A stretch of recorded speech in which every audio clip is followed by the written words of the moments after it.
The suit felt like armor. Jinwoo stood in front of the full-length mirror, uncovered now, had been for months, and adjusted his tie for the third time. Charcoal gray, perfectly tailored, expensive in the way his grandmother insisted everything be. He looked like a Park, like an heir, like someone who belonged in a boardroom, except for the right side of his face. The scars caught the morning light streaming through the penthouse windows. All of them open now, always open. Pink and silver tissue stretched from his temple down to his jaw, pulling his right eye slightly downward, twisting the corner of his mouth. No amount of expensive tailoring could hide that. "Stop," Anna said from the doorway. Jinwoo's hands stilled on the tie. He met her eyes in the mirror's reflection. "Stop what?" "That thing you do, where you start cataloging all the ways you don't measure up." She crossed the bedroom, barefoot in one of his old shirts and sleep shorts, her natural hair wrapped in a silk scarf. 3 months of living together had made her comfortable in his spaces, in their spaces. "You look good. Professional. Intimidating, even." "Intimidating," he repeated, turning to face her. "That's one word for it." Anna reached up and fixed his tie. It had been crooked, he realized. Her fingers were steady, sure. "Your grandmother is testing you. You know that, right?" "I know. And you're going to walk into that building, into that boardroom full of executives who've been running your family's company for years, and you're going to show them exactly who Jinwoo Park is. What if who I am isn't enough?" Anna's hands moved from his tie to his face, cupping both sides without hesitation. Her thumbs traced the border where scarred tissue met smooth skin on his right cheek, a touch that used to make him flinch, that now grounded him. "You survived a fire that killed your parents. You lived through 17 years of isolation that would have broken most people. You learned to open curtains when darkness felt safer. You flew to Chicago and held my hand while my mother died." Her voice was fierce. "Jinwoo, you are enough. You've always been enough. Now go make them see it." He kissed her, tasting coffee and mint toothpaste, drawing strength from the way she pressed closer without careful handling. When they broke apart, Anna smiled. "Go be brilliant. I'll be here when you get home." Jinwoo grabbed his briefcase. Leather, monogrammed, a gift from his grandmother that felt like a leash and a challenge simultaneously, and headed for the door. "Jinwoo," Anna called after him. He turned. "Your scars are visible. Let them be. They're part of your story, not something to apologize for." He nodded, throat too tight for words, and left. Park Industries headquarters occupied 43 floors of steel and glass in Gangnam. Jinwoo had been here exactly twice, once as a child holding his father's hand, once at 17 when his grandmother had tried to drag him to a board meeting and he'd had a panic attack in the parking garage. Now he was 25 and walking through the lobby alone. People stared. Of course they stared. He'd expected that, had prepared for it in therapy with Dr. Yoon. But knowing people would stare and experiencing the weight of dozens of eyes tracking his movement across marble floors were different things entirely. A young woman at the reception desk looked up, and he watched her face do the thing faces always did. Initial professional smile, recognition of the scars, minute flinch, overcorrection into exaggerated politeness. "Good morning," she said, voice too bright. "How can I help you?" "Jinwoo Park. I'm expected in the executive boardroom." Her eyes went wide. "Oh, Mr. Park, of course. Top floor. Ms. Park, your grandmother. She's already there." He thanked her and moved to the elevators, hyper-aware of whispers starting behind him. Someone pulled out a phone. He kept walking. The elevator ride to the 43rd floor took 62 seconds. Jinwoo counted them, using the rhythm to steady his breathing. 4 counts in. Hold for 7. 8 counts out. Anna's trick, borrowed from her mother's techniques for managing anxiety. The doors opened onto a corridor he vaguely remembered, white walls, abstract art, the kind of corporate aesthetic that prioritized expense over personality. His reflection followed him in the polished surfaces, the scarred right side appearing and disappearing as he walked. The boardroom doors were glass and chrome. Through them, he could see 12 people seated around an enormous table. His grandmother sat at the head, silver hair pulled back severely, wearing pearl gray that matched her expression. Jinwoo pushed open the doors. Conversation stopped. 12 pairs of eyes found him, and he felt the familiar urge to turn his head, to show only his left profile to minimize. Instead, he straightened his shoulders and walked to the empty seat his grandmother had left for him. Right side of the table, directly in everyone's line of sight. "Gentlemen, Miss Chai," his grandmother said, voice crisp. "My grandson, Jinwoo Park. He'll be joining us going forward as I transition certain responsibilities." The executives, mostly men in their 50s and 60s, one woman who looked like she'd fought hard for her seat at this table, offered polite nods. A few managed welcome or pleasure to meet you. Most just stared at his scars with varying degrees of subtlety. Jinwoo set his briefcase down and met his grandmother's gaze. She raised one perfect eyebrow. "Waiting. Testing. Thank you all for accommodating my schedule," he said, and his voice came out steadier than he felt. "I know my presence here is unexpected. I've been absent from Park Industries for longer than I should have been. Understandable, given the circumstances," said an older man Jinwoo didn't recognize. His tone suggested it wasn't understandable at all. "The circumstances being that I was too afraid to be seen in public?" Jinwoo asked directly. "Yes, that's accurate. I spent 17 years hiding from the world because I thought my appearance made me unsuitable for this, for leadership, for visibility." The boardroom was very quiet. "But I've realized something recently," Jinwoo continued, pulling out the tablet he'd prepared his presentation on. "Hiding doesn't serve anyone. Not me, not this company, and certainly not the people who depend on Park Industries for their livelihoods. So I'm here now, and I have some thoughts about where we should be heading." He pulled up his first slide, a breakdown of Park Industries' current supply chain practices, highlighted sections showing where they fell short of international ethical standards. "We have labor issues in 3 of our manufacturing facilities.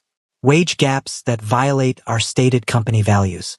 Environmental impacts we're not accounting for in our sustainability reports." Jinwoo looked around the table. "I've spent the last 3 months studying our operations. These problems are fixable, but they require investment and structural changes." "With all due respect, Mr. Park," said a man whose nameplate read Director Huang, "you've been studying for 3 months. Some of us have been running these operations for decades. I'm aware, which is why these problems exist." Jinwoo didn't blink. Familiarity breeds complacency. You've been doing things the same way for so long, you've stopped questioning whether they're the right ways. Director Huang's face reddened. Jinwoo's grandmother remained perfectly still, but he caught the slight curve at the corner of her mouth. Approval or amusement, he couldn't tell which. "What exactly are you proposing?" Miss Chai asked. She was younger than the others, sharp-eyed, and seemed genuinely interested rather than defensive. Jinwoo walked them through it. Wage increases tied to productivity and well-being metrics. Environmental audits with third-party verification.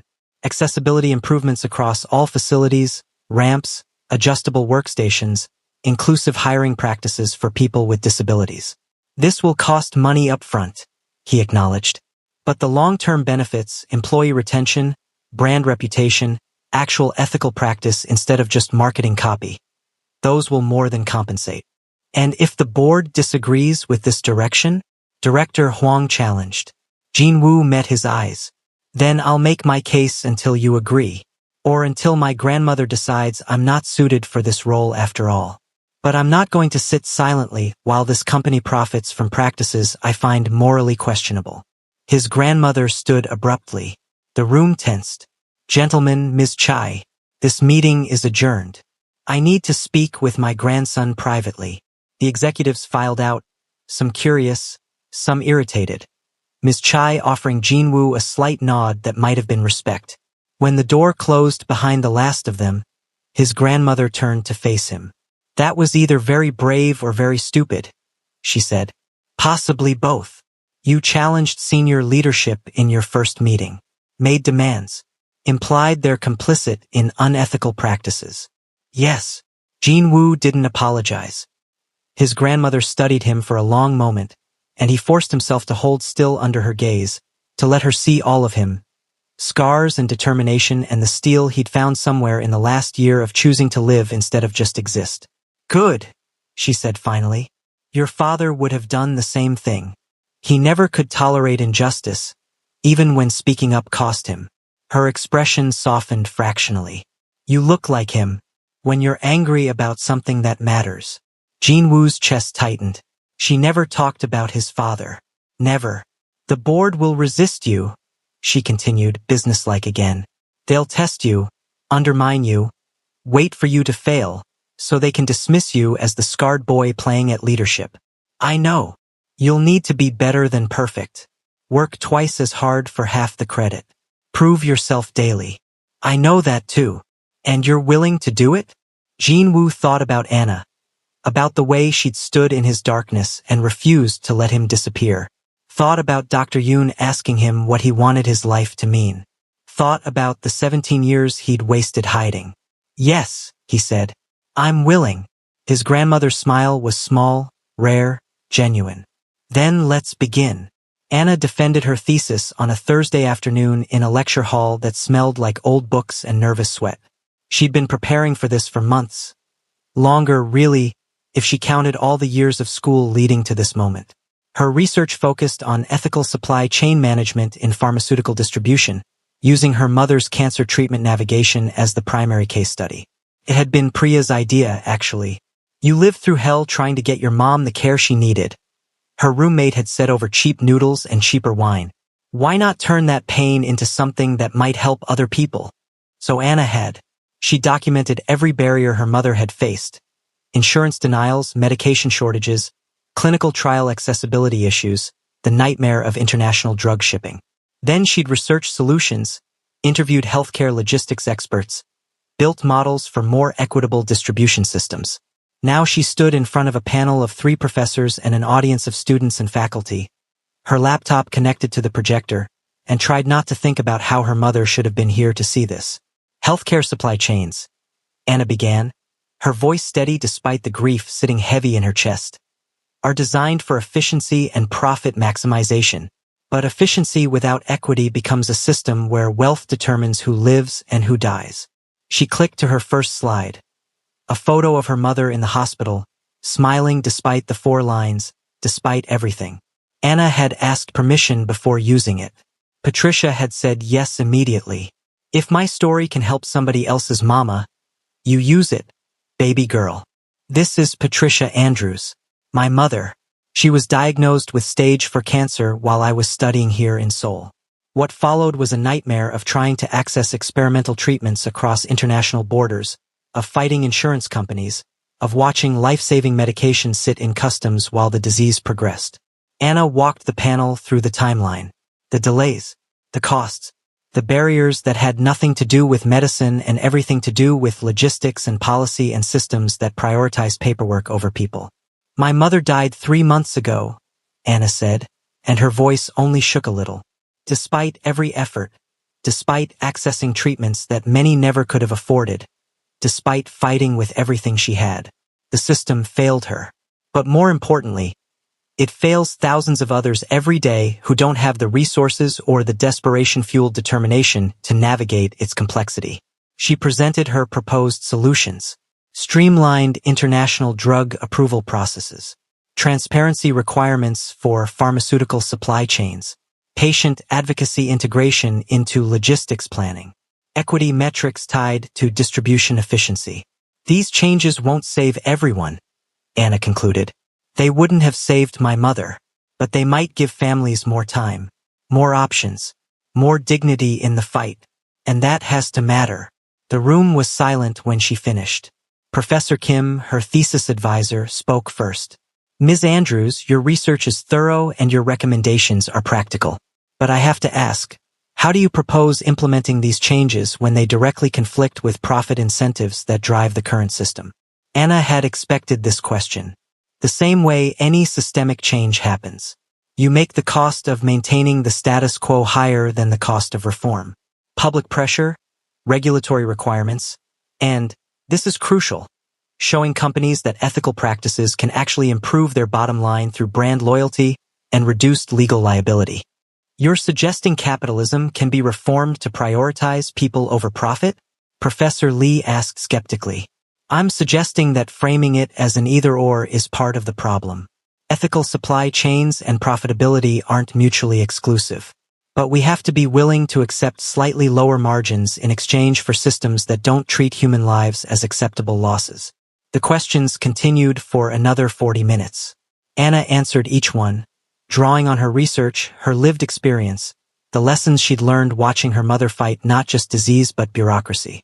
When the panel finally dismissed her to deliberate, Anna walked out into the hallway on shaking legs and immediately called Jin Woo. He answered on the first ring. How did it go? I don't know. I think okay. They asked hard questions. I showed them my mom's photo and I almost cried, but I didn't end. Anna took a breath. I really wish she could have been here. She was, Jin Woo said gently. She was there in every word you said, in every solution you proposed, in the fact that you turned your grief into something that might help others. Anna, that's her legacy living through you. Anna's eyes burned. When did you get so wise? I had a good teacher. She could hear the smile in his voice. Come home. Whatever the panel decides, you were brilliant. I'm proud of you. Home? Anna repeated, and the word settled warm in her chest. Yeah, I'm on my way. 20 minutes later, as she was packing up her office supplies, Professor Kim found her. The panel reached a decision quickly, he said. Anna's heart hammered. And highest marks. Standing recommendation for publication. 2 of us want to cite your work in upcoming papers. Professor Kim's usual stern expression softened.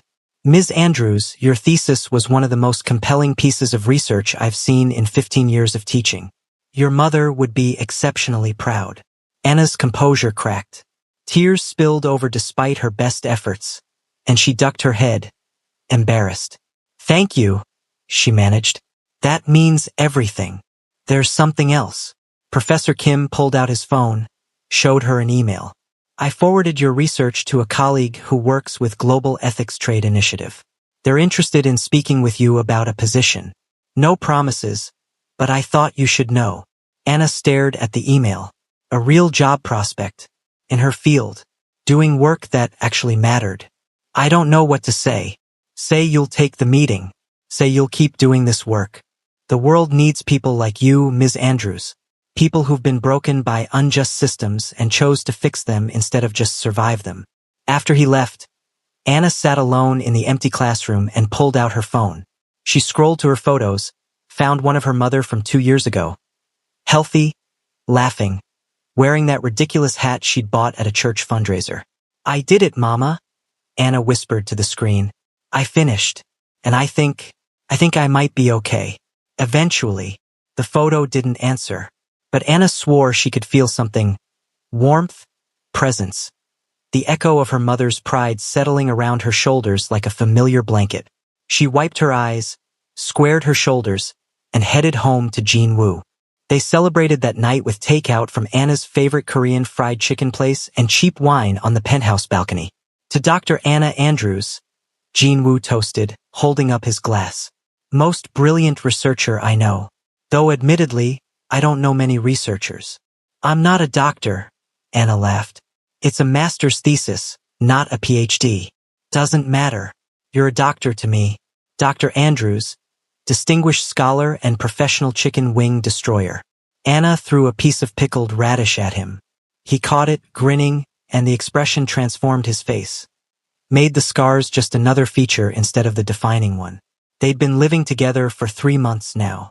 After Patricia's funeral, Anna had returned to Seoul and quietly moved most of her belongings from the shared apartment with Priya into Jin Woo's penthouse. They hadn't discussed it explicitly, just started referring to it as home, instead of Jin Woo's place. Priya had been thrilled. Finally, I was wondering when you two would stop pretending you didn't want to live together. Plus, now I can get a studio apartment and walk around naked whenever I want. Now Anna stretched out on the balcony lounger, full of fried chicken and accomplishment, and watched Seoul's lights flicker to life as sunset faded. How was your day? She asked. The board meeting. Jin Woo was quiet for a moment, swirling wine in his glass. Interesting. I challenged them. They didn't like it. My grandmother seemed pleased that they didn't like it. Sounds about right. I told them Park Industries needs to improve labor practices, environmental standards, accessibility. He glanced at her. I may have implied they're complicit in unethical operations. Anna sat up. Jinwoo, that's your first day. I know.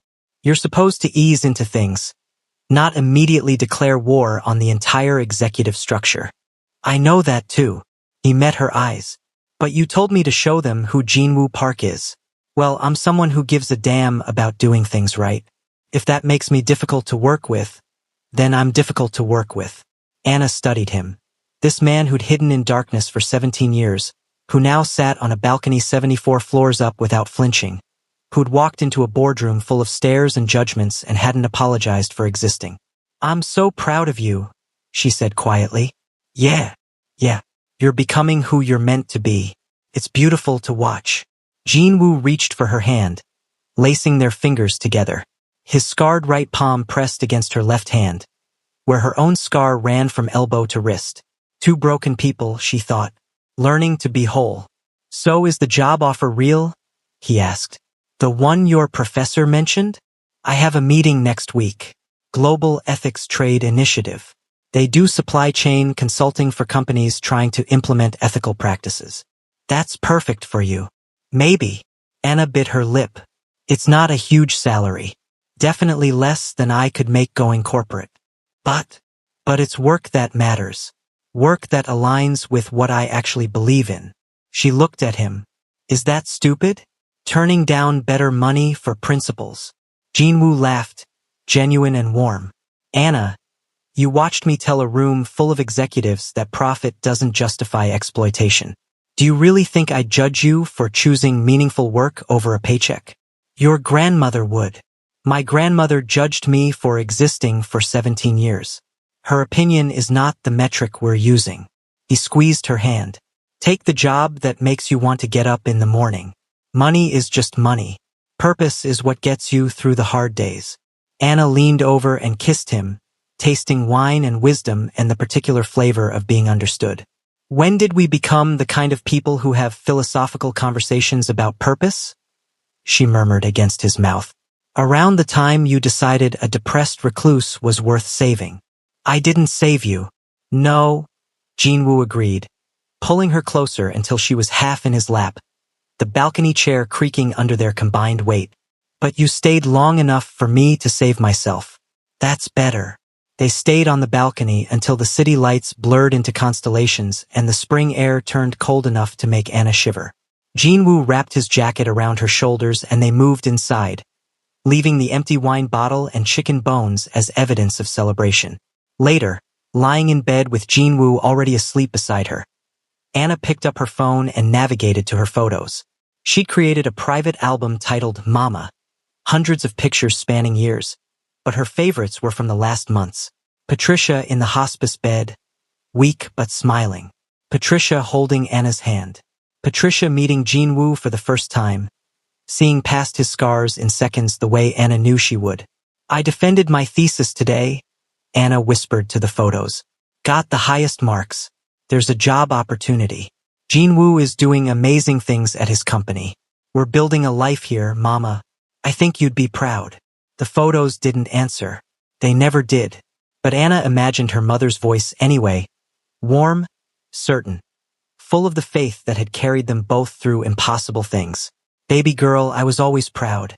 From the day you were born until the day I died, you were my greatest joy. Now stop talking to pictures and go live your life. That's what I want for you.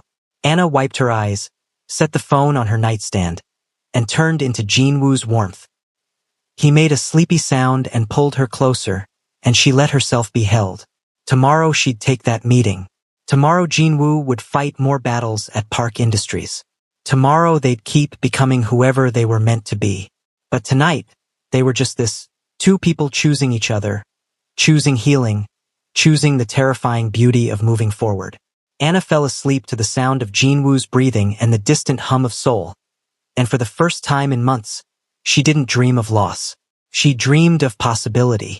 The email from Global Ethics Trade Initiative arrived on a Wednesday morning while Anna was still in pajamas, drinking coffee Jinwoo had made before leaving for an early meeting. Dear Ms. Andrews, Thank you for your interest in the regional coordinator position.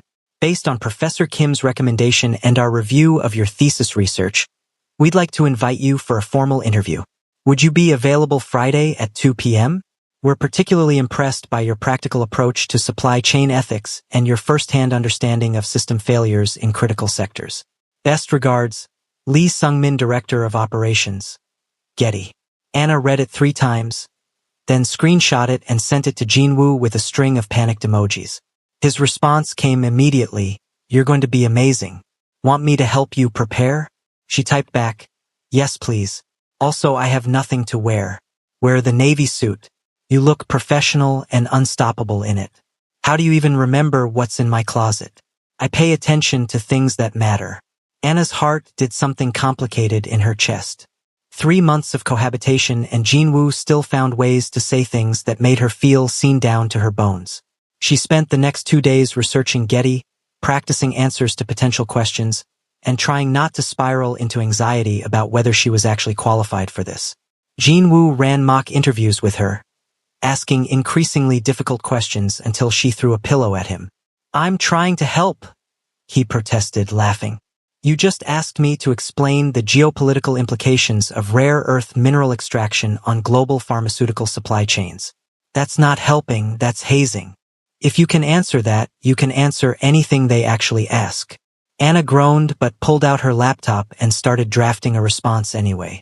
Friday came faster than she wanted. She put on the navy suit, the one she'd bought for her thesis defense, the one that made her feel competent and adult, and stood in front of the mirror second-guessing everything.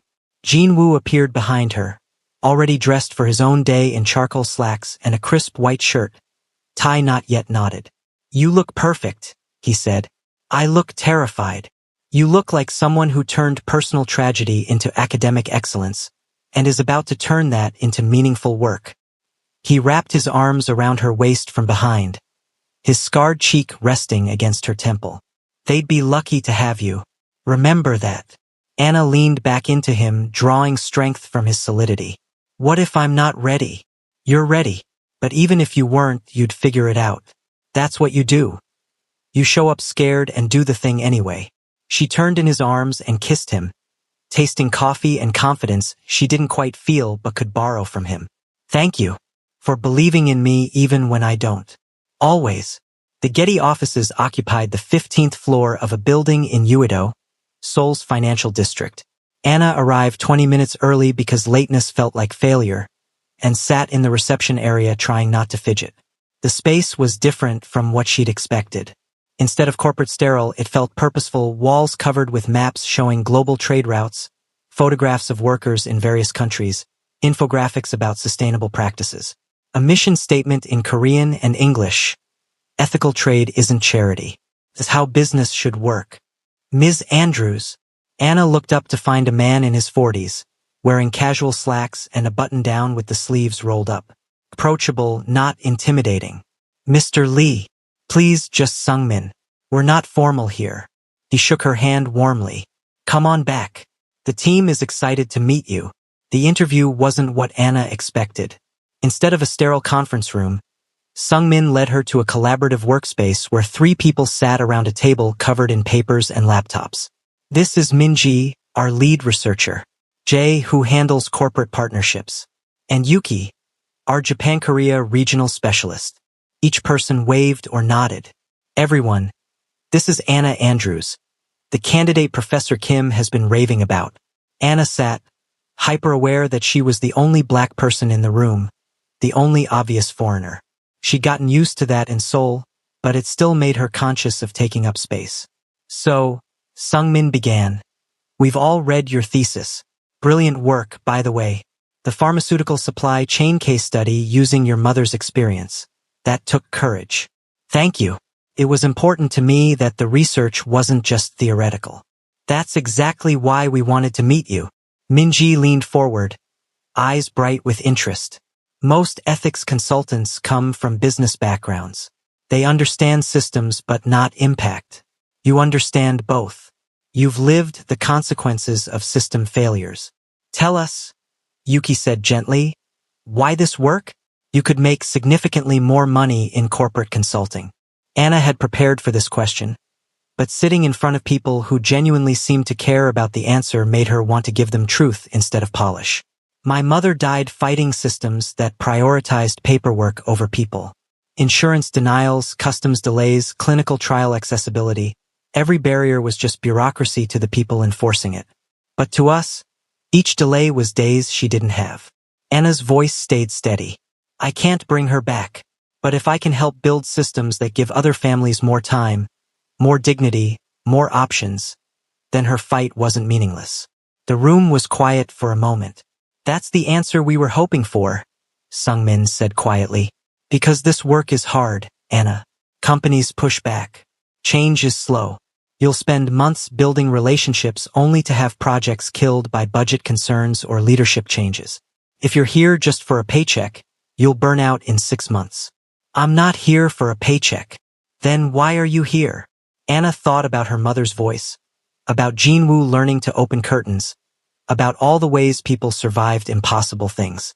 Because systems change when enough people refuse to accept that they're unchangeable. I want to be one of those people. Jay grinned. Okay, I like her. Can we keep her? The rest of the interview flowed like conversation. They asked about her research methodology, her understanding of Korean business culture as an outsider, her language skills. Anna answered honestly, her Korean was functional but not fluent. She'd need mentorship on cultural nuances. She had more passion than experience. Experience can be taught, Minji said. Passion and genuine commitment? Those you either have or you don't. As the interview wound down, Sungmin pulled out a folder. I want to be transparent with you about the position. It's a 2-year contract to start.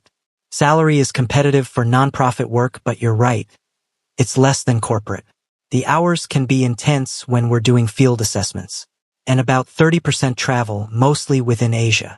He slid a paper across the table showing the compensation package. Anna looked at the number. It was fair. Enough to live on, to save a little, to build a life. Not enough to erase her student loans quickly or live extravagantly. But enough. The work itself, Sungmin continued. You'd be helping companies implement ethical sourcing practices, conducting supply chain audits, training their teams on sustainability and labor standards. Basically, being the person who holds their feet to the fire when they want to cut corners. That sounds perfect, Anna said, and meant it. We have 2 other candidates interviewing next week. We'll make a decision by the end of the month. Sungmin stood, offering his hand again. But between us, Professor Kim doesn't give recommendations lightly, and everything we've seen today confirms his assessment. Expect to hear from us soon. Anna floated out of the building on a cloud of possibility. She called Jinwoo immediately. How'd it go? Really good. I think really good. They seem to actually like me, and the work is exactly what I want to be doing, and... She took a breath. I won't know for a few weeks, but I feel good about it. I'm proud of you. Come to the office. I'll take you to lunch to celebrate. Jinwoo. I didn't get the job yet. You went into a room full of strangers and advocated for yourself and your vision. That's worth celebrating regardless of the outcome. 20 minutes later, Anna stood in the lobby of Park Industries, staring up at 43 floors of glass and steel. She'd never been here before. Jinwoo's work life and home life had remained somewhat separate, though she knew that was changing. The receptionist, same young woman from Jinwoo's first day, looked startled when Anna introduced herself. Oh, you're Mr. Parks. She hesitated, clearly unsure of the terminology. Partner, Anna supplied. Is he available? Let me call up. She picked up the phone, spoke rapidly in Korean, then smiled. He'll be right down. Jinwoo emerged from the elevators 3 minutes later, and Anna's breath caught the way it still sometimes did when she saw him in professional mode. He'd grown into the role over the past few weeks, moved with more confidence, held his head higher, stopped automatically angling to hide his scars. Hey, he said, crossing the lobby to her. Then, in front of the receptionist and several other employees, he kissed her. Nothing inappropriate, just a clear statement. This is my person.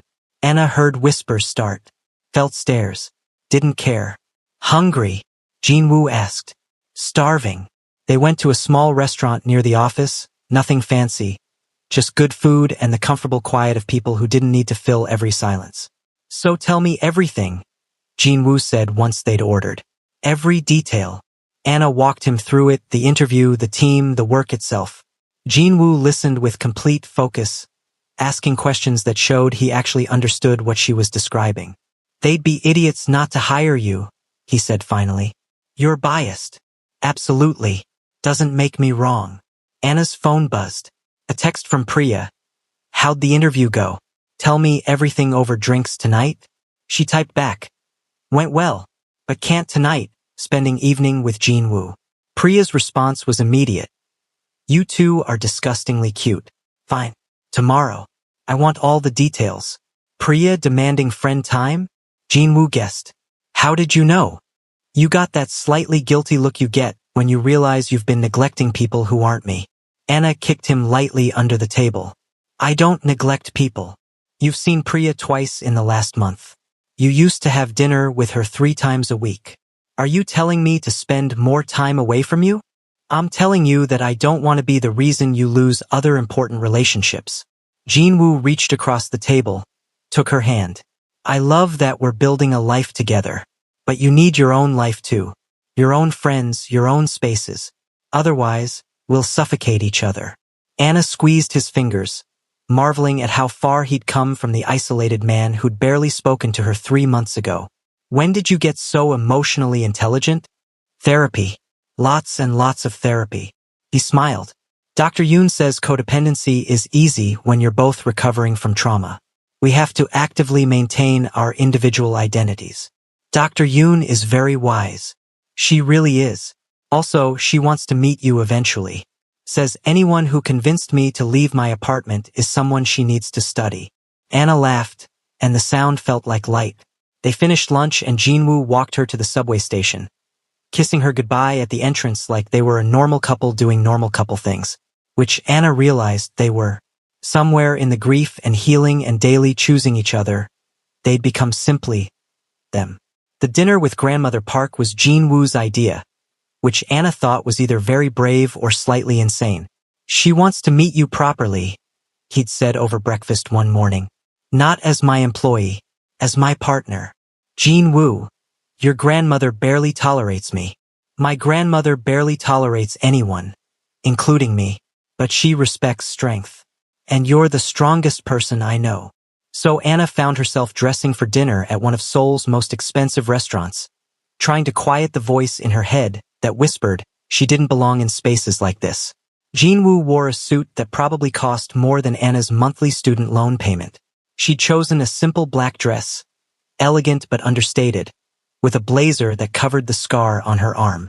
Not hiding, just choosing her battles. "You look beautiful," Jin-woo said, coming up behind her at the mirror. "I look terrified." "You look like someone about to have dinner with a difficult woman and emerge victorious." He kissed her temple. "Remember, she's just a person. A very wealthy, very exacting person, but still just a person." Grandmother Park was already seated when they arrived, occupying a private dining room like it was a throne room. She wore ice blue silk and pearls, her silver hair perfectly styled, her expression revealing nothing. "Grandmother," Jin-woo said, bowing slightly. "Thank you for joining us." Jin-woo. Her eyes moved to Anna, cool assessment from head to toe. "Ms. Andrews, please sit." The meal started with polite formality that felt like a verbal fencing match. Grandmother Park asked about Anna's studies, her family background, her intentions in Seoul, all phrased delicately but with edges. Anna answered honestly. Her thesis, her mother's death, her job prospects. She didn't embellish or apologize. "I understand you've been living in my grandson's residence," Grandmother Park said, sipping wine with surgical precision. "Yes, ma'am. For about 3 months now." "Rather fast, don't you think?" "You were his employee." "I was never really his employee. I was someone who cared about him and wanted to help." "How convenient that helping came with generous compensation." The words landed like a slap. Anna felt Jin-woo tense beside her, but she put a hand on his knee under the table. "I've got this." "You're right," Anna said evenly. I needed money desperately when I took the position. My mother was dying, and I would have done almost anything to afford her treatment. Jean Woo's salary offer was the answer to prayers I didn't think anyone was hearing. Grandmother Park's eyebrow raised slightly. So you admit, but that's not why I stayed. I stayed because your grandson was drowning in isolation and I was one of the few people who bothered to throw him a life preserver. I stayed because underneath all his pain and anger, I saw someone worth knowing, worth loving. Anna met the older woman's gaze directly. I understand why you're suspicious, but I'm not here for money or status or whatever you think I'm after. I'm here because Jean Woo is the best thing that's happened to me in a very dark year, and I'm not walking away from that. The table was silent. Then Grandmother Park did something unexpected. She smiled. Small, brief, but genuine. You have spine. Good. Jean Woo needs someone with spine. Jean Woo exhaled beside Anna. Grandmother, that was? What? I was testing her. She passed. Grandmother Park turned her attention to her grandson. You've changed, Jean Woo. In the past few months. More confident. More engaged. I assume Ms. Andrews is responsible for some of that. Anna is responsible for a lot of things. But the change is mine. She just made space for it to happen. Grandmother Park studied them both. I won't pretend to understand your relationship. In my day, such things were arranged with more structure. But I'm not blind. You're happy. Both of you. That's rare enough to be valuable. The dinner continued, tension easing into something almost approaching warmth. Grandmother Park asked Anna about her job prospects, offered surprisingly helpful advice about navigating Korean business culture as a foreigner. You'll face prejudice, she said bluntly. Because you're American. Because you're a woman. Because you're black. Korean business culture is not kind to outsiders, especially those who challenge established norms. I've noticed, Anna said dryly. Good. Then you won't be surprised when it happens. Use it. Let them underestimate you. Then prove them wrong so thoroughly they have no choice but to respect you. That sounds exhausting. It is. But worthwhile things usually are. As dessert arrived, Grandmother Park turned to Jean Woo. I heard about your proposal to the board. The labor and environmental reforms. Jean Woo's shoulders tensed. And Director Huang called me, complained that you're too idealistic, too willing to sacrifice profit for principles. I know. I'm working on building support. I told him to approve your proposals. Jean Woo's mouth fell open slightly. You? What? Your father would have done the same thing. He believed business had social responsibility beyond profit. I disagreed with him then, but I'm old enough now to see that he was right about some things. She set down her wine glass. Besides, ethical practices are good for long-term brand value. You're not just being idealistic, you're being smart. I raised you better than to think I couldn't see that. Anna watched something shift in Jean Woo's expression. Surprise giving way to something that looked like relief. Or maybe the beginning of a different relationship with the woman who'd raised him. Thank you, he said quietly. That means more than you know. Don't make me regret it. Prove to the board that ethics and profit can coexist. Make them see you as a leader, not the damaged boy they've written off. I will. As they left the restaurant, Grandmother Park stopped Anna at the door. Ms. Andrews, a word. Jean Woo glanced at Anna, who nodded. It's okay. When they were alone in the restaurant's foyer, Grandmother Park's expression softened fractionally. I was wrong about you, she said. When Jean Woo first hired you, I thought you were another caregiver who would last a few weeks before his behavior drove you away. I'm glad to have been mistaken. Thank you, ma'am. He's been alone for so long, hurt for so long. I didn't know how to reach him. Perhaps I didn't try hard enough. It was the closest Anna suspected she'd ever hear to an admission of failure. But you reached him. You stayed. That's not nothing. He's worth staying for. Yes, he is. I'm beginning to remember that. Grandmother Park's hand briefly touched Anna's arm. Take care of each other. Both of you have been broken by loss. Don't let that breaking define you. Then she was gone, leaving Anna standing in the foyer trying to process what felt like benediction from the least likely source. Jinwoo appeared at her elbow. Everything okay? Yeah, Anna said, still slightly stunned. I think your grandmother might actually like me. Miracles do happen. They took a taxi home through Seoul's glittering streets, and Anna leaned against Jinwoo's shoulder, feeling like they'd crossed some invisible threshold. His grandmother's approval shouldn't matter. They were adults, they didn't need permission, but it felt significant anyway. Like their relationship had been validated by the one person whose opinion Jinwoo both dreaded and craved. Thank you, Jinwoo said quietly, for handling her questions with so much grace. I know some of them were. He trailed off. Borderline racist? Yeah, I caught that. But I've dealt with worse. Anna laced her fingers through his. Besides, she's not wrong that I'll face challenges here. Better to acknowledge it than pretend it doesn't exist. You shouldn't have to deal with any of it. No, I shouldn't. But I do. And I will. Because Korea is where you are, and where my life is now.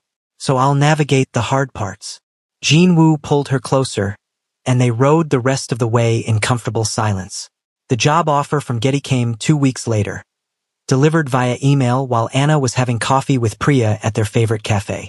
Oh my God! Anna breathed, staring at her phone. What happened? Priya leaned across the table, trying to see the screen. They offered me the position. Regional coordinator. Starting next month. Priya screamed, loud enough that other patrons turned to stare. Anna, that's amazing. That's the job you wanted. Anna read the email 3 more times, making sure it was real. The salary matched what they'd discussed. 2-year contract with possibility of extension. Start date in 4 weeks. All of it real, concrete, happening. I need to call Jinwoo, she said. Call him. I'll get us celebratory pastries. Anna stepped outside the cafe, hands shaking slightly as she dialed. Hey! Jinwoo answered, and she could hear the smile in his voice. What's up? I got the job. Getty just sent the offer. I got it. Silence. Then, Anna, that's incredible. I'm so proud of you. I have a real job. In my field. Doing work that actually matters. You deserve it. Every bit of it. A pause. When do you start? For weeks. And Jinwoo. Her voice caught. I really wish my mom could know about this. She was so worried about whether I'd be okay after she was gone. Whether I'd be able to build a life here. And I am. I'm doing it. She knows. Jinwoo said gently. Wherever she is, she knows. And she's proud. I'm certain of that. Anna wiped at her eyes, not caring that she was crying on a Seoul street corner in the middle of the day. Thank you. For believing in me. For supporting this even though the salary isn't great and I'll be traveling and… Anna, stop. This is your dream. I'm not going to do anything but celebrate it with you. Come home tonight and we'll do this properly. Dinner, champagne, the whole thing. I love you, Anna said. The words coming easy now after months of practice. I love you too. Now go celebrate with Priya. I'll see you tonight. Anna went back inside where Priya had indeed acquired celebratory pastries and was bouncing in her seat with excitement. Tell me everything, Priya demanded. Salary, benefits, what you'll actually be doing, all of it. They spent the next hour talking about the job, about the future, about how far Anna had come from the desperate girl working 3 jobs to pay for her mother's treatment. Your mom would be so proud, Priya said, echoing Jinwoo's words. You know that, right? I hope so. I know so. Patricia was always bragging about you. Even when she was sick, even when things were awful, she'd tell anyone who'd listen about her brilliant daughter studying in Korea. Priya reached across the table and squeezed Anna's hand. You're living the life she dreamed for you. That's the best tribute you could give her. That night, Jinwoo cooked, or rather, attempted to cook, Patricia's jambalaya recipe. He'd been practicing for weeks, wanting to master the dishes Anna's mother had made, and the gesture made Anna's heart ache in the best way. It's a little overcooked, he admitted as they sat down to eat. It's perfect, Anna said, and meant it. Not because the rice wasn't slightly mushy, but because Jinwoo had learned to make her mother's food, had learned to honor Patricia's memory through these small acts of love. They ate and drank champagne and talked about the future. Anna's new job, Jinwoo's ongoing reforms at Park Industries, the life they were building together piece by careful piece. After dinner, Anna retrieved Patricia's photo from the small altar she'd set up in the bedroom. She brought it to the table, set it next to the jambalaya, and raised her champagne glass. "To Mama," she said, "who taught me to be strong even when I wanted to fall apart. Who believed I could do anything. Who would have loved Jinwoo almost as much as I do." Jinwoo raised his glass too. "To Patricia, for raising the woman who saved my life. For teaching Anna about courage and compassion. For her legacy that lives on in everything Anna does." They touched glasses, drank, and Anna let herself cry. Not from grief alone anymore, but from the complicated mix of sadness and gratitude that came with building a life her mother would never see but had made possible. "She's still here," Jinwoo said, pulling Anna into his lap. "In you. In the work you're going to do. In the way you see people. She didn't leave you, Anna. She just changed forms." Anna buried her face in his neck and held on, and somewhere in her chest, the grief and the joy existed together without canceling each other out. Later, lying in bed, Anna stared at the ceiling and thought about beginnings. She was starting a new job. Jinwoo was transforming his family company. They were both healing, both growing, both becoming versions of themselves they could be proud of. It wasn't a fairy tale. There were still hard days, still moments when the loss felt too big to carry. But there were good days too. Days like this one, full of possibility and champagne and the quiet knowledge that they were going to be okay. Different than before. Changed by what they'd survived. But okay. Anna reached for Jinwoo's hand in the darkness, and he laced his fingers through hers without waking. Tomorrow she'd officially accept the job offer. Tomorrow Jinwoo would keep fighting for his reforms. Tomorrow they'd keep building their life. But tonight, they were just this. Two people who'd found each other in the dark and chosen to walk toward the light together. That was enough. That was everything. The email from Business Korea magazine arrived on a Tuesday morning, 3 weeks into Anna's new position at Getty. Jinwoo was eating breakfast when his assistant forwarded it. A formal request for an interview and photo shoot profiling the new generation of Korean business leaders transforming traditional corporate culture. He stared at his phone, coffee going cold in his hand. "What's wrong?" Anna asked, looking up from her own laptop where she was reviewing supply chain audit reports. "Business Korea wants to do a profile piece. Interview, photos, the whole thing." "Jinwoo, that's great. That's major publicity for your reforms at Park Industries. It means photos, professional photos, of my face. That will be published nationally, possibly internationally." Anna set down her coffee and moved to sit beside him on the couch. "Okay, and how do you feel about that?" Jinwoo's laugh was hollow, terrified, nauseous, like I want to decline and hide in this penthouse for another 17 years. But I've been working with Dr. Yoon on exactly this. Visibility. Using my platform. Not hiding anymore." He looked at Anna, and she saw the war happening behind his eyes. "She says if I want to normalize disability and difference in corporate spaces, I have to be willing to be visible. To let people see me.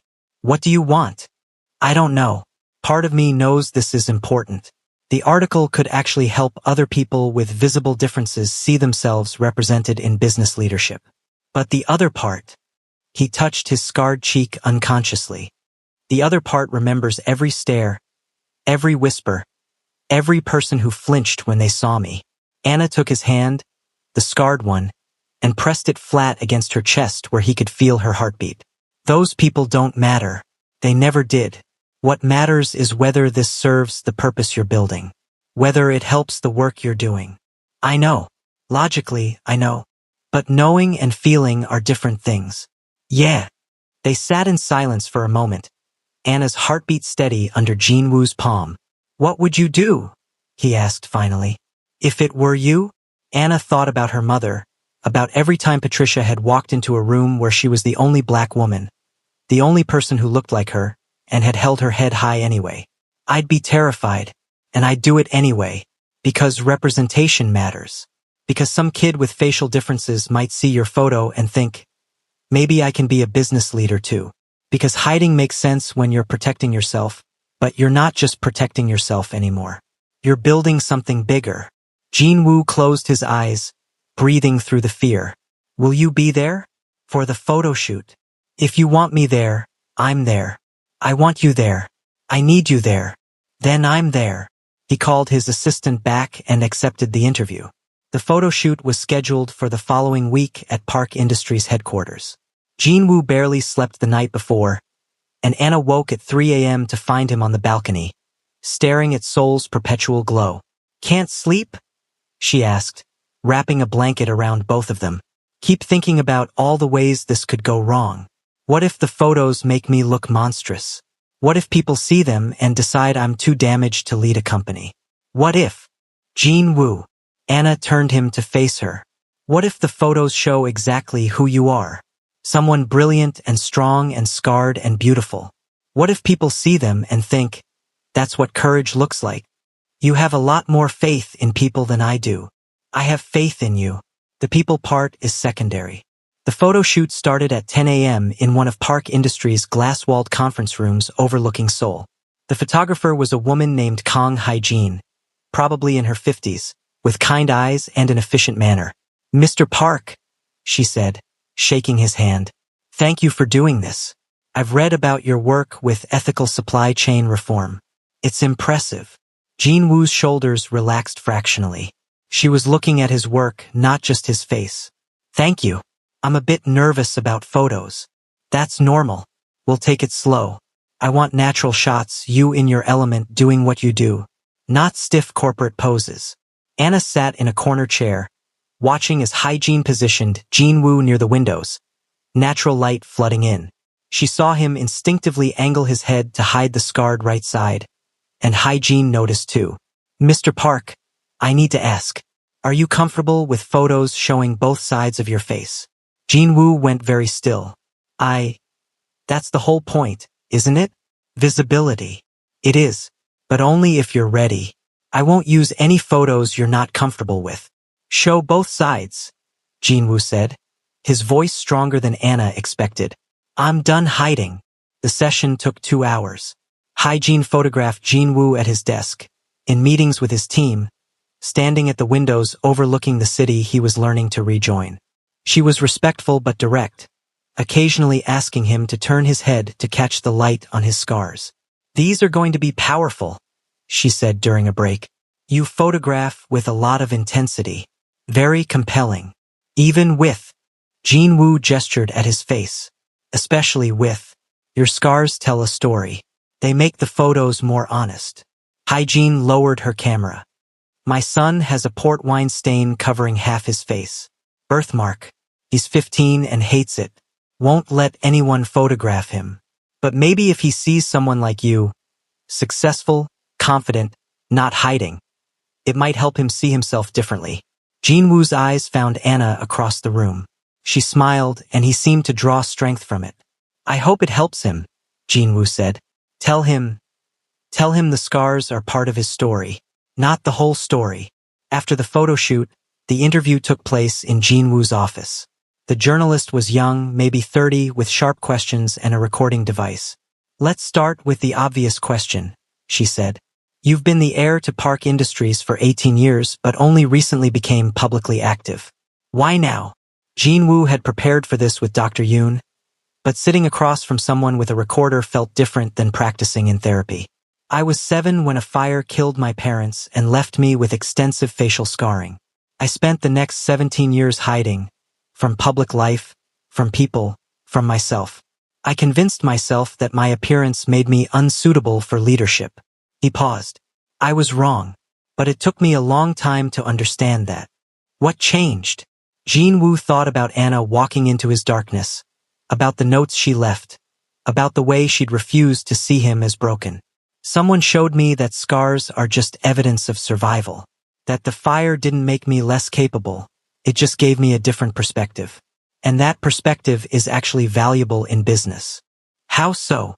When you've been invisible, you see other invisible people. When you've been dismissed because of appearance, you think differently about how we judge capability. Every reform I'm pushing at Park Industries comes from understanding what it feels like to be overlooked, underestimated, or written off. The journalist leaned forward, engaged. Let's talk about those reforms. You've proposed significant changes to labor practices, environmental standards, and accessibility. The board resisted initially. They did. But resistance isn't the same as impossibility. I've been building support, showing them that ethical practices aren't charity. They're smart business. Jinwoo pulled up data on his computer. Since implementing better labor conditions in our manufacturing facilities, productivity is up 14%. Employee retention has improved. We're attracting better talent because people want to work for companies that align with their values. They talked for another 40 minutes about specific policies, about pushback from traditional board members, about his vision for Park Industries' future. The journalist asked good questions, pushed back when his answers felt too rehearsed, and seemed genuinely interested in the work rather than just the spectacle of the scarred heir. Near the end, she asked, "Do you think your facial differences have affected how people perceive you as a leader?" "Absolutely. Some people see the scars and assume I'm fragile, traumatized, unable to handle pressure. Others see them and make assumptions about my capability or intelligence." Jinwoo met her eyes. "But increasingly, I'm meeting people who see them and think, there's someone who survived something terrible and chose to use that experience to build something better. Those are the people whose opinions I care about." "What do you want readers to take away from this interview?" Jinwoo was quiet for a moment, thinking about burn survivors and people with visible differences and everyone who'd ever felt like their appearance disqualified them from their own lives. That difference isn't deficit. That scars, visible or invisible, are proof we endured. And that leadership isn't about perfection. It's about showing up despite fear and doing the work that matters. After the journalist left, Jinwoo slumped in his chair, exhausted. Anna crossed to him, running her fingers through his hair. "You were amazing. I don't know. I might have said too much. Or not enough. Or, you were honest, vulnerable, real. That's what people need to see. When does it get easier? The visibility? I don't know if it does. But maybe you get stronger at bearing it." Jinwoo pulled her down into his lap, burying his face in her neck. "Thank you for being here. I couldn't have done this without you." "Yes, you could have. But I'm glad you didn't have to." The article went live 3 weeks later. Anna was at work when Priya texted her a link with approximately 15 exclamation points and the message, "Your man is going viral." Anna pulled up the article on her phone. The headline read, "The Face of New Leadership: How Jinwoo Park is Transforming Corporate Korea from the Inside Out." The main photo took her breath away. Jinwoo standing at the windows of his office, both sides of his face visible in perfect clarity, scars and all. He looked powerful, confident, beautiful in a way that had nothing to do with conventional standards. The article itself was thoughtful, balancing his personal story with substantive discussion of his business reforms. It quoted burn survivor advocates praising his visibility. It included responses from Park Industries employees about improved working conditions. But it was the comments section that made Anna's hands shake. Hundreds of comments. Thousands. "My daughter has facial burns from a car accident. Seeing Mr. Park succeed gives me hope for her future." Finally, someone in corporate leadership who looks like real people instead of magazine covers. "This is the representation we need. Disability isn't inability." But there were cruel ones too. Anonymous hatred, mockery, people saying he was using his scars for sympathy, that he shouldn't be the face of anything. Anna felt rage build in her chest reading them, but kept scrolling. For every hateful comment, there were 5 supportive ones. 10, 20. The good outweighed the bad, but the bad still cut. She called Jinwoo immediately. "Have you seen it?" she asked when he answered. "Yeah, I've seen it." His voice was carefully neutral. "How are you feeling?" Long pause. "Honestly, overwhelmed." The supportive messages are incredible. People sharing their own stories, saying the article helped them. But the negative ones. He trailed off. The negative ones are from people whose opinions don't matter. "I know. Dr. Yoon said the same thing. But they still hurt." "Of course they do. You're human." But Jinwoo, look at the ratio. Look at how many people this is helping. How many kids with facial differences now have someone to look up to? I got an email from a burn survivor support group. They want me to speak at their next meeting. And another from a disability advocacy organization asking if I'd consider joining their board. Are you going to? I think so. If I'm doing this, being visible, being vocal, I should go all the way. Use whatever platform this gives me. Anna's heart swelled with pride. Your mom and dad would be so proud of you. Jinwoo's breath caught. You think so? I know so. You're honoring their memory by living fully, by not letting fear win. That evening, Anna came home to find Jinwoo on the balcony, reading through messages on his phone. The sunset painted Seoul in golds and pinks, and he looked peaceful despite the emotional storm of the day. There's a message here from someone whose son died in a fire, he said when Anna joined him. She says seeing me succeed helps her believe her son could have had a full life if he'd survived. She thanked me for existing visibly. Anna wrapped her arms around him from behind. How does that feel? Heavy, but good heavy.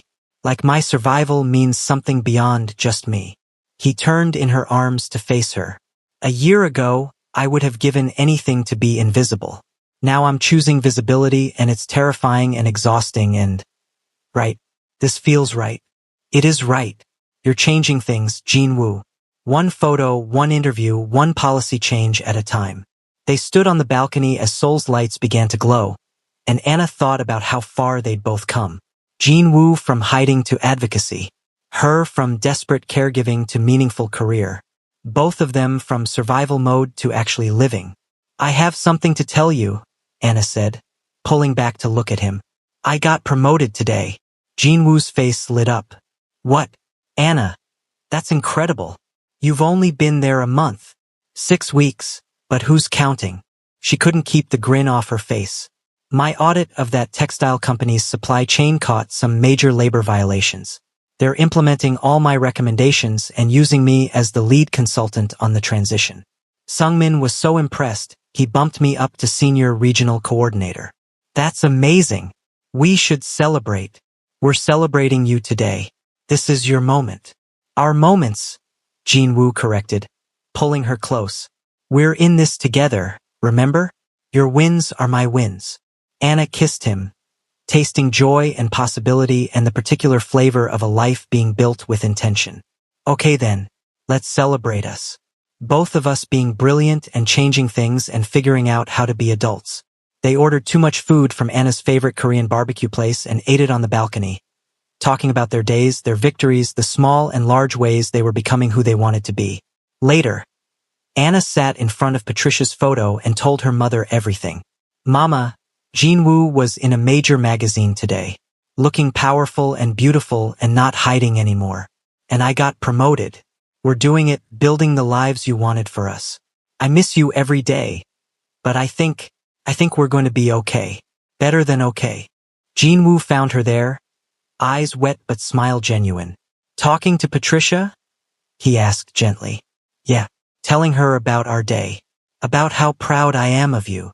Jinwoo knelt beside her, looking at the photo of the woman he'd never have enough time with but had loved through Anna's stories. Thank you, he said to the photo. For Anna. For teaching her to see people instead of just surfaces. For being the kind of mother who raised someone capable of loving broken things back to wholeness. Anna leaned against him, and they sat there together in front of Patricia's altar, honoring the woman whose love had shaped them both. 3 days later, Anna came home from work to find Jinwoo in the middle of a panic attack. He was on the floor of the bedroom, back against the wall, breathing in harsh gasps. The laptop beside him showed an internet forum, screenshots of the article's comments, the cruel ones isolated and amplified. Jinwoo. Anna dropped her bag and went to him immediately. Hey, look at me. You're safe. You're home. Can't breathe. Yes, you can. Match my breathing. In for 4. She demonstrated. Hold for 7. Out for 8. It took 10 minutes to bring him down from the peak of panic. Anna sat with him through all of it, breathing with him, grounding him with touch and presence. When he could finally speak, his voice was raw. I made a mistake. Doing the article. Being visible. Is too much. People are too cruel. What happened? Someone made a website, just dedicated to mocking me. My face, called it Monster CEO, and filled it with edited photos making the scars worse. Captions about how I shouldn't be allowed in public. He laughed bitterly. There's a whole thread of people agreeing that I'm too hideous for business. Anna felt rage so pure it scared her. Who? Who made this? Does it matter? The internet is full of people like that. Anonymous cruelty. I was stupid to think visibility would be empowering instead of just exposing myself to more hatred. No. Anna's voice was fierce. You were brave. You put yourself out there knowing some people would be cruel, and you did it anyway because it matters. Because representation matters. Because some kid with burns saw your photo and felt less alone. But at what cost? Anna, I can't do this. Be public. Be visible. It hurts too much. Anna took his face in her hands, forcing him to meet her eyes. Then don't read the comments. Don't go looking for the hatred. Focus on the messages from people you're helping. The burn survivor groups. The disability advocates. The parents thanking you for showing their kids that different doesn't mean less. How do you ignore the hate? You don't ignore it. You acknowledge it exists, that it hurts, and then you choose to focus on what actually matters. Your work. Your purpose. The people whose lives you're changing. Jin Woo's eyes were red. Exhausted. I don't know if I'm strong enough. You are. You survived a fire. You survived 17 years of isolation. You survived becoming visible again. You can survive internet trolls. Anna pressed her forehead to his. And you don't have to survive them alone. I'm here. Dr. Yoon is here. The people who matter are here. I'm tired, Anna. So tired of fighting. I know. So let's not fight tonight. Let's just exist.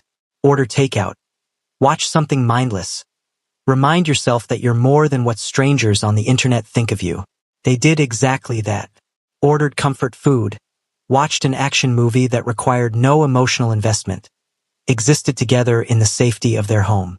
Jin Woo fell asleep on the couch with his head in Anna's lap, and she stroked his hair and silently promised to protect him from every cruelty even though she knew she couldn't. The next morning, Jin Woo called Dr. Yoon for an emergency session. Anna listened from the other room as he worked through the panic attack, the internet hate, the question of whether visibility was worth the cost. When he emerged an hour later, he looked calmer. Dr. Yoon reminded me that exposure to cruelty doesn't mean I failed, he said. It means I succeeded enough to threaten people's comfortable assumptions. People mock what they don't understand because understanding requires empathy they're not willing to give. She's right. She also suggested I hire a social media manager to filter comments. Someone who can flag the supportive messages and shield me from the worst of the hate. That's actually brilliant. Yeah. Jin Woo pulled Anna into a hug. Thank you. For last night. For not telling me I was being weak or overreacting. You weren't. You were being human. Having limits doesn't make you weak. It makes you honest. That afternoon, Jin Woo received an email from the burn survivor support group following up on their request for him to speak. He stared at it for a long time before forwarding it to Anna. Should I? He texted. Only if you want to. No pressure either way. 10 minutes later. I want to. I'm terrified, but I want to. Then do it. I'll be there with you. Anna watched Jin Woo type his acceptance email and felt a fierce pride that had nothing to do with her and everything to do with witnessing someone choose courage despite fear. He was learning to live out loud. And she was learning that loving someone didn't mean protecting them from every hard thing. It meant standing beside them while they faced those things themselves. Later that week, Anna came home to find Jin Woo cooking dinner. Actually cooking, not just attempting. The penthouse smelled like garlic and ginger, and music played from the speakers, and he was humming along while he worked. This is new, Anna said, hanging up her coat. What? You. Cooking. Humming. Looking happy. Jin Woo looked up from the stir-fry and smiled. I am happy. Despite the internet trolls and the anxiety and all of it, I'm actually happy. Is that weird? Not weird. Amazing. Anna crossed to him and wrapped her arms around his waist from behind. You're becoming who you're meant to be. That's worth celebrating. So are you. Senior Regional Coordinator. Changing supply chains one audit at a time. We're kind of killing it, aren't we? Yeah. Jinwoo said, turning in her arms to kiss her properly. We really are. They ate dinner on the balcony as Seoul pulsed below them, and Anna thought about resilience. About how it wasn't the absence of breaking, it was the decision to keep going after you broke. To let the cracks show and call them scars instead of wounds. Jinwoo had been broken by fire and grief and isolation. Anna had been broken by loss and systems that valued profit over people. But they were still here, still building, still choosing each other and tomorrow. That was victory enough. The one-year anniversary of their relationship fell on a Saturday in late spring. Anna woke to find Jinwoo already awake beside her, propped up on one elbow, watching her with an expression she couldn't quite read. That's creepy, she mumbled, still half asleep. How long have you been staring at me? Long enough to count 17 different things I love about your face. Only 17? I'm disappointed. Jinwoo laughed and kissed her forehead. Happy anniversary. Has it really been a year? Anna stretched, blinking in the morning light that streamed through windows they never closed anymore. Feels like yesterday and forever ago at the same time. I know exactly what you mean. They'd both taken the day off, a rarity with Jinwoo's increasing responsibilities at Park Industries and Anna's travel schedule with Getty. The plan was simple: revisit the places that mattered to their story. First stop was the penthouse balcony where they'd first kissed. Jinwoo led Anna outside, where he'd already set up breakfast, pastries from her favorite bakery, fresh fruit, coffee made exactly how she liked it. When did you do all this? She asked, genuinely surprised. I have my secrets. He pulled out her chair with exaggerated chivalry. Sit. Let me do something nice for you for once. You do nice things for me constantly. Then let me do one more. They ate breakfast overlooking Seoul. The city spread beneath them like a promise. Anna thought about the first time she'd stood on this balcony. Jinwoo terrified, gripping the railing, barely able to breathe in the open air. Now he moved through the space with ease, comfortable in his own visibility. A year ago, I was convinced I was unlovable, Jinwoo said quietly, that my scars made me too broken for anyone to want. And then you walked into my life and just refused to accept that narrative. You were never unlovable. You were just surrounded by people who didn't know how to love you properly. And now I have someone who does. He reached across the table and took her hand. Anna, this year with you has been the best year of my life. You taught me how to be human again, how to want things, how to believe I deserve good things. Anna's throat felt tight. You taught me things too, how to grieve without drowning, how to build a life in the aftermath of loss, how to let myself be loved when I felt like I didn't deserve it. We're quite the pair, the best pair. After breakfast, they walked through Gangnam, something Jinwoo would never have done a year ago. People still stared at his scars occasionally, but he'd learned to let the stares slide off him. Most people didn't notice or didn't care, too wrapped up in their own lives to spare much attention for a stranger's face. They stopped at the coffee shop where Anna had waited for Jinwoo after her thesis defense, the place where she'd received the Getty job offer. Ordered the same drinks they'd had that day. You were so nervous about that interview, Jinwoo remembered. Kept second-guessing everything you planned to say. And you ran mock interviews with me until I wanted to throw things at you. But you got the job. And now look at you, senior coordinator, leading international projects, making actual change in the world. Anna smiled into her coffee. Remember when you were my employer? When I left you meals outside your door and you barely spoke to me? I was an ass. You were hurting. There's a difference. They wandered through neighborhoods Anna had explored during her first months in Seoul, when everything had felt foreign and overwhelming. Now the city felt like home. Its rhythms familiar, its streets mapped in her memory. I got another call from my grandmother yesterday, Jinwoo said as they walked along the Han River. She wants us to come to dinner next week. Both of us, specifically requested your presence. I think she might actually like you now. Miracles never cease. Jinwoo stopped walking, turning to face the river. The afternoon sun caught the water, turning it gold. She asked me about my intentions. Regarding you. Anna's heart did something complicated. And what did you tell her? That I intend to spend my life with you. however long that is, in whatever form you'll have me. Jin-woo. I'm not proposing, he said quickly. Not yet. I have a plan for that and this isn't it. But I wanted you to know that this isn't temporary for me. You're not temporary. Anna kissed him right there beside the Han River, not caring about the people walking past, the cyclists dodging around them. When she pulled back, her eyes were bright. You're not temporary for me either. You're it. You're my person. Even when I have panic attacks about internet comments? Especially then. You're human. I don't want perfect. I want real. And you're the realest thing in my life. They spent the rest of the afternoon at a traditional Korean garden restaurant Patricia had mentioned wanting to visit. Anna told her mother's photo, which she'd brought in her bag. About the day, about Jin-woo, about the life they were building. I wish you could meet him properly, Mama, Anna whispered to the photo while Jin-woo was in the restroom.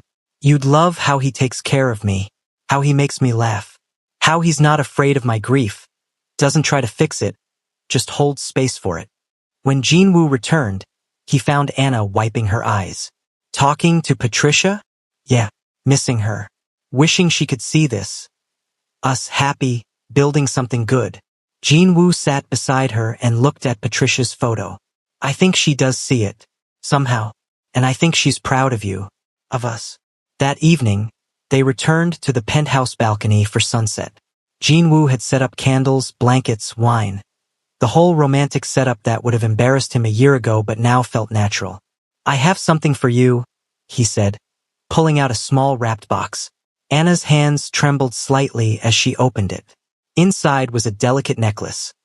A pendant with two intertwined symbols, Korean and English, forming something new together. It's beautiful, she breathed. It's us. Two different worlds, two different stories, creating something that couldn't exist without both. Jin-woo took the necklace and fastened it around her neck. I had it custom made. The Korean symbol is for healing. The English is for hope. Healing and hope? Anna repeated, touching the pendant. That's exactly what we are. They watched the sunset paint Seoul in impossible colors, and Anna felt the weight of the year behind them.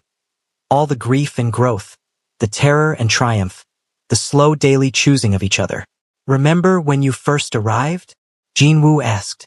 I was so determined to drive you away, make you leave like all the others. You were very rude, extremely unpleasant. And you stayed anyway. Why? Anna thought about it. Because underneath all the anger and isolation, I saw someone who wanted to be saved but didn't know how to ask. And I understood that. After my mom's diagnosis, I felt the same way. Drowning but too proud to reach for a life preserver. We saved each other, Jin-woo said quietly. We did, though I think saved isn't quite right. We witnessed each other, held space for each other to save ourselves. Jin-woo pulled her close, and they sat wrapped in blankets as Seoul's lights flickered to life below them. I love you, he said into her hair.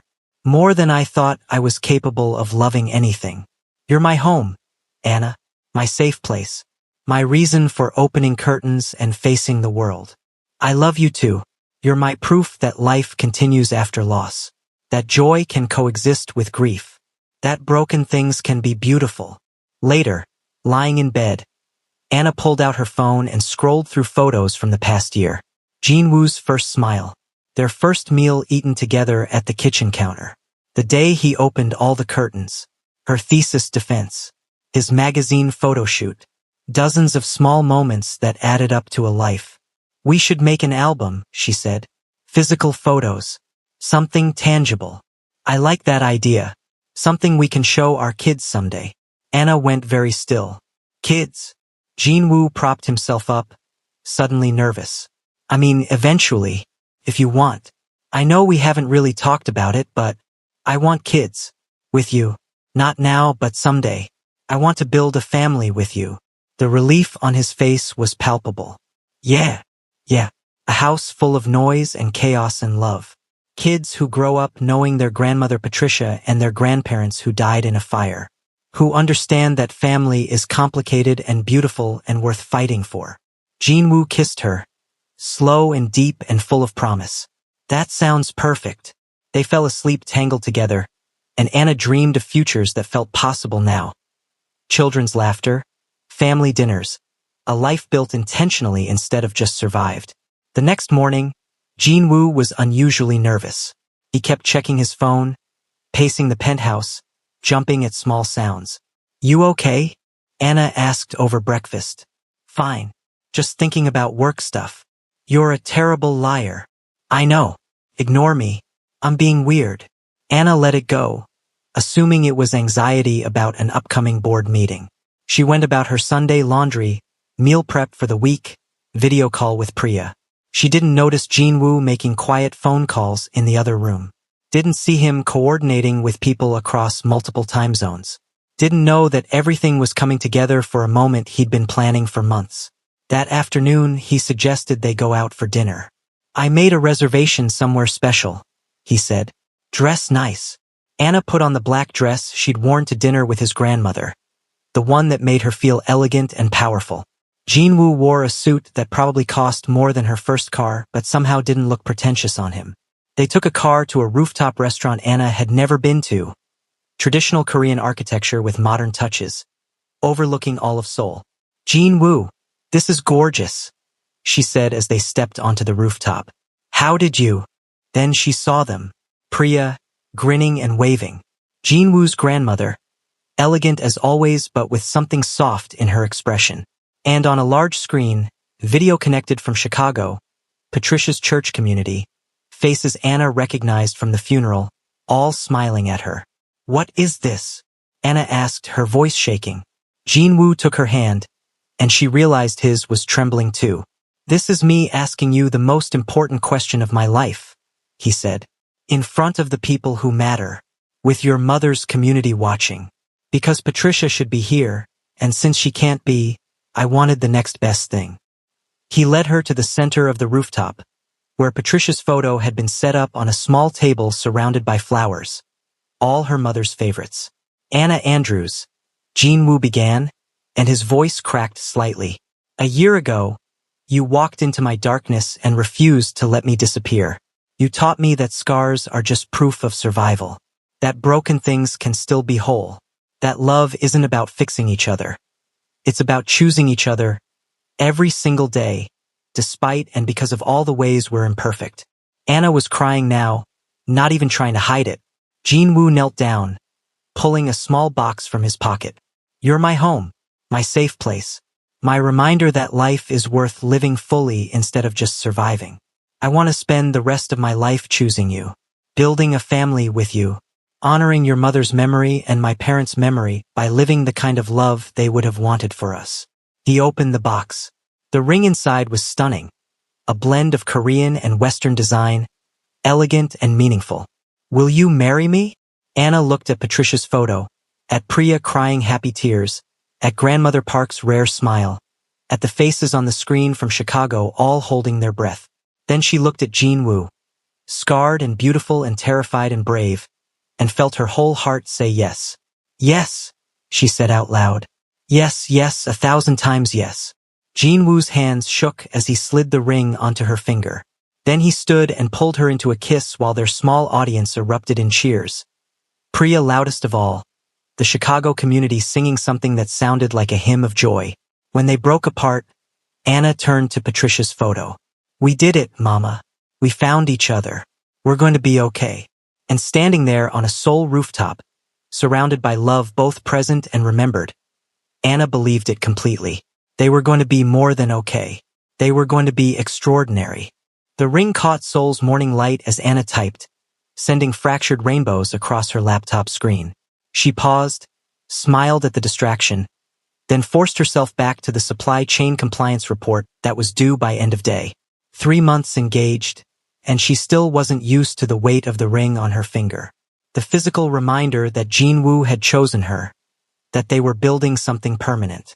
"You're doing the thing again," Priya said from across the Getty office, not looking up from her own work.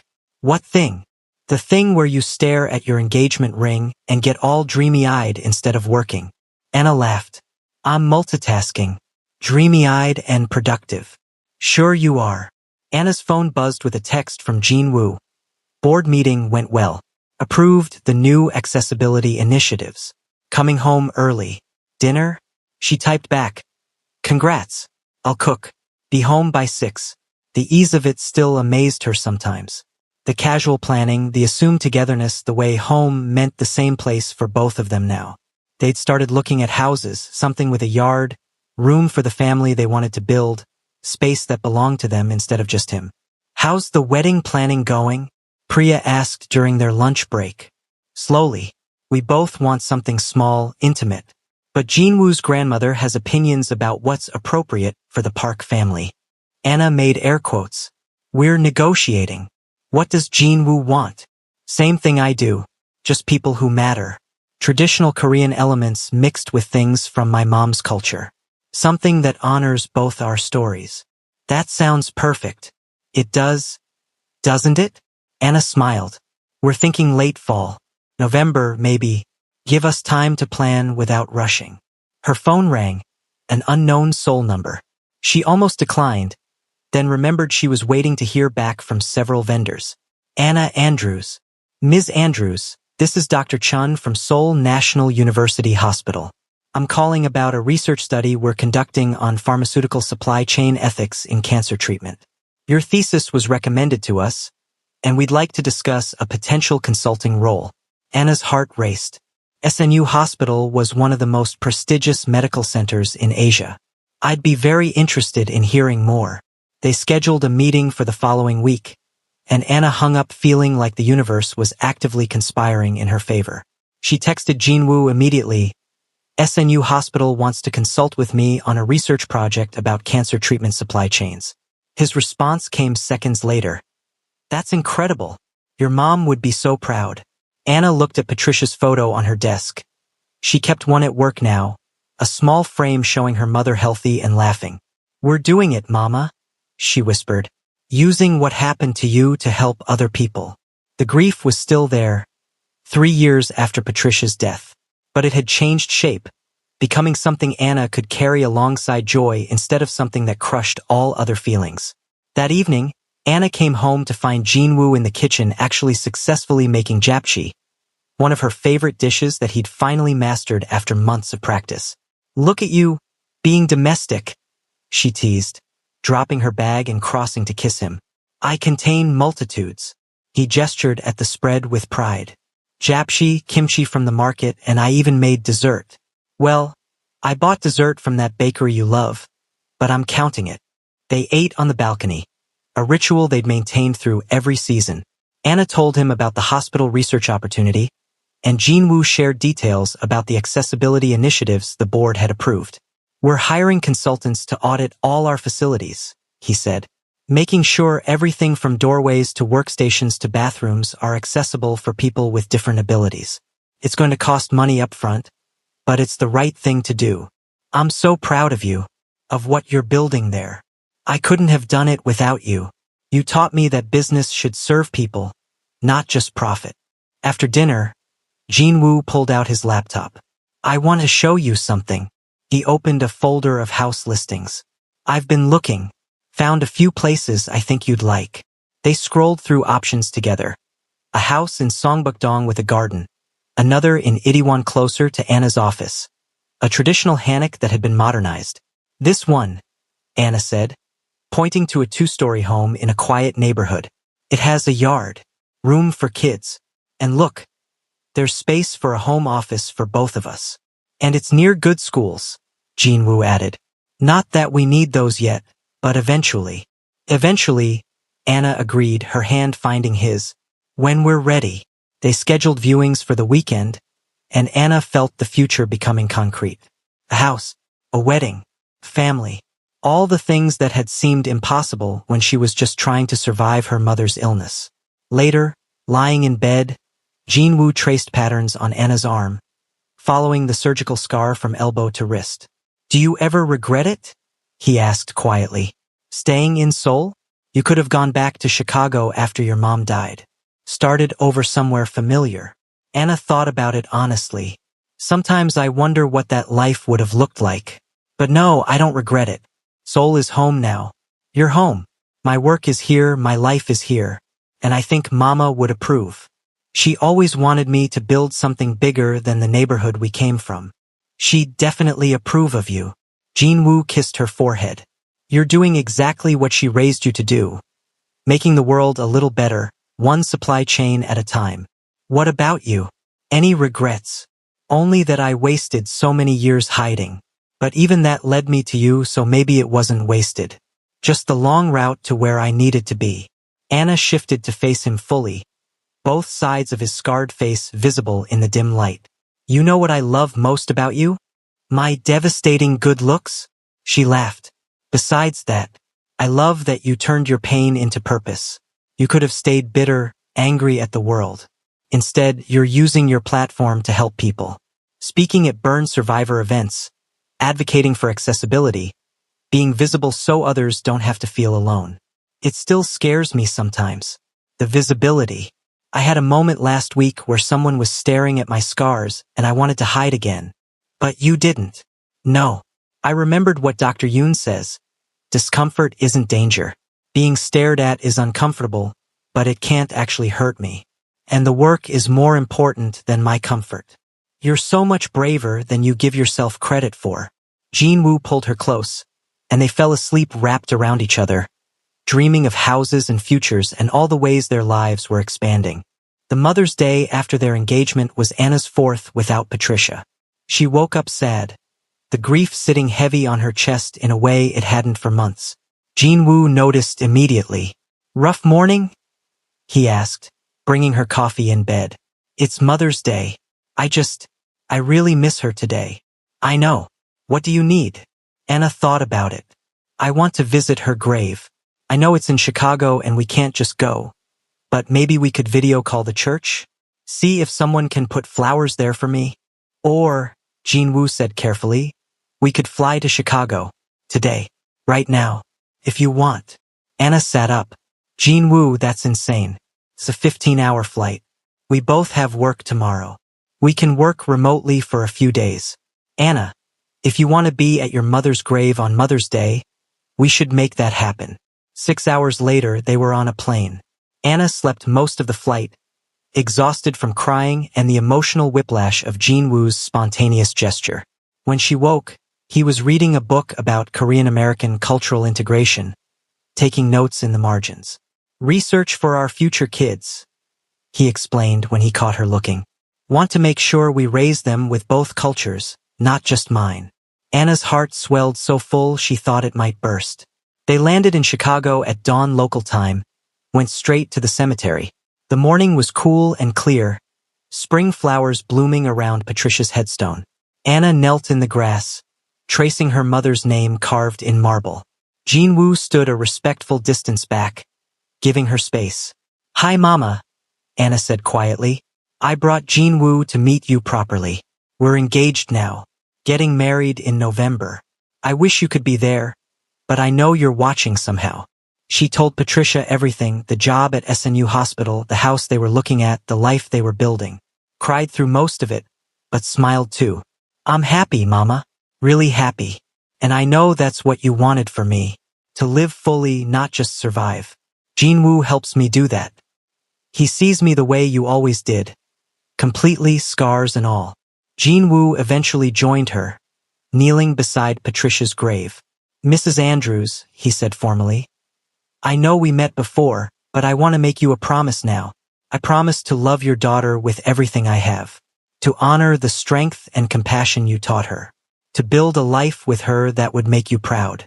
And to make sure any children we have know about their grandmother Patricia. Her faith, her courage, her love. Anna leaned into him, and they sat there together in the Chicago cemetery, honoring the woman who'd shaped them both. Before they left, Anna placed fresh flowers, Patricia's favorites, and a photo. The engagement photo she and Jinwoo had taken, both of them laughing, his scars and her joy equally visible. So you can see us, Mama. So you know we're okay. They spent 2 days in Chicago, visiting Patricia's church, meeting with the community that had raised Anna. Everyone loved Jinwoo, and he navigated the different cultural context with grace that surprised him. Your mom's people are wonderful, he said on the flight back to Seoul. So warm, so welcoming. They're family. Not by blood but by choice. Like what we're building. Speaking of which, Jinwoo pulled out his tablet, showing Anna wedding venue options. What do you think about the garden restaurant? Where I proposed. It's perfect. Mama's photo was there. Feels right. They planned on the flight, small ceremony, maybe 50 people, traditional Korean elements mixed with gospel music and soul food. A wedding that honored both their stories. November 15th, Anna decided. That gives us 6 months to plan. And it's after the anniversary of Mama's death, so I won't be a complete mess. You're allowed to be a mess on our wedding day if you need to be. I know, but I want it to be mostly joy. Grief can have the other 364 days a year. Back in Seoul, life resumed its rhythm. Anna met with SNU Hospital and accepted the consulting role. Jinwoo gave a keynote speech at a disability rights conference that went viral for all the right reasons. They found a house they both loved and put in an offer. On a random Tuesday evening, they were cooking dinner together. An ordinary moment in their increasingly extraordinary life, when Anna's phone rang. The number was from Chicago. She answered. Anna? This is Pastor Williams from your mom's church. Anna's heart seized. Is everything okay? Everything's fine, sweetheart. I'm calling because Patricia left something for you. A letter to be delivered when you got engaged. Your mom had a feeling about you and Jinwoo even before she passed. She wanted you to have this now. Anna's hands shook. A letter. I'm scanning it now. Check your email in about 5 minutes. Anna set the phone down carefully.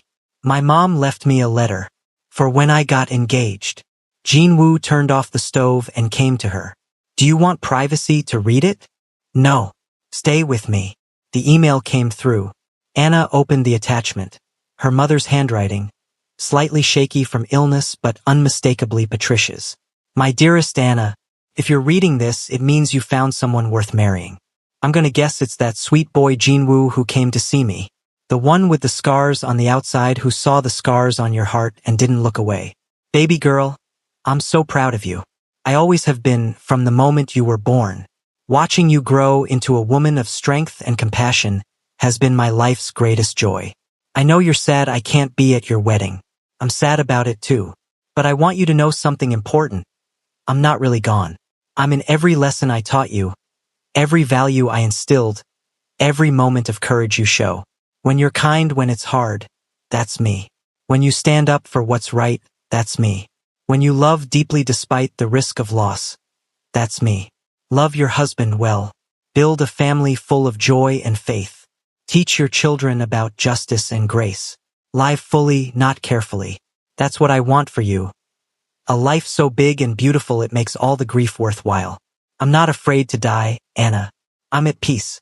My only regret is missing the beautiful life I know you're going to build. But I'll be watching somehow, cheering you on, proud of every step. Be happy, baby girl. That's all I ever wanted. Just be happy. All my love, always, Mama. Anna sobbed so hard she couldn't breathe. Jinwoo held her through it, reading over her shoulder, crying too. She knew, Anna gasped. She knew about us. About you. She had good instincts. Anna read the letter 3 more times, then carefully saved it to print and frame. Her mother's blessing, her mother's love, her mother's final gift. That night, Anna added the letter to her altar, Patricia's photo, the world's best mom mug, and now her mother's words about their future. We're going to make you proud, Mama, Anna promised. Jinwoo and me. We're going to build something beautiful. Jinwoo wrapped his arms around her from behind, both of them looking at Patricia's photo. We already are, he said softly. Every day we choose each other, we're building it. Your mom knew that. She saw it before we did. Anna turned in his arms and kissed him, tasting salt and love, and the particular flavor of grief transformed into gratitude. They were scarred, both of them, by fire and loss and all the ways life had tried to break them. But scars were just proof they'd survived. Evidence of healing, maps of where they'd been and how far they'd come. And tomorrow they'd keep building, keep choosing each other, keep honoring the people they'd lost by living fully in their names. Together, they were becoming something neither could have been alone. Whole. 6 months later, on a perfect November day, Jean-Woo Park and Anna Andrews were married in a garden overlooking Seoul. Patricia's photo held a place of honor. Grandmother Park cried. Priya gave a speech that made everyone laugh and cry. The food was a perfect blend of Korean and Seoul food traditions. And when Jean-Woo kissed his bride, both sides of his scarred face caught the golden hour light, and he'd never looked more beautiful. They built their life one day at a time. Adopted a dog, had 2 children who grew up knowing both their cultures, continued their work making the world more just. The grief remained, but so did the joy. And in the end, that was what mattered. They chose love, every single day, despite the scars, because of them, and that made all the difference. Thank you for journeying with me through Anna and Jean-Woo's story. This is a reminder that the scars we carry are reminders of what we survived, and they are there to make us stronger. Also hit that subscribe button if you haven't yet so you don't miss out on mind-blowing stories. Until next time.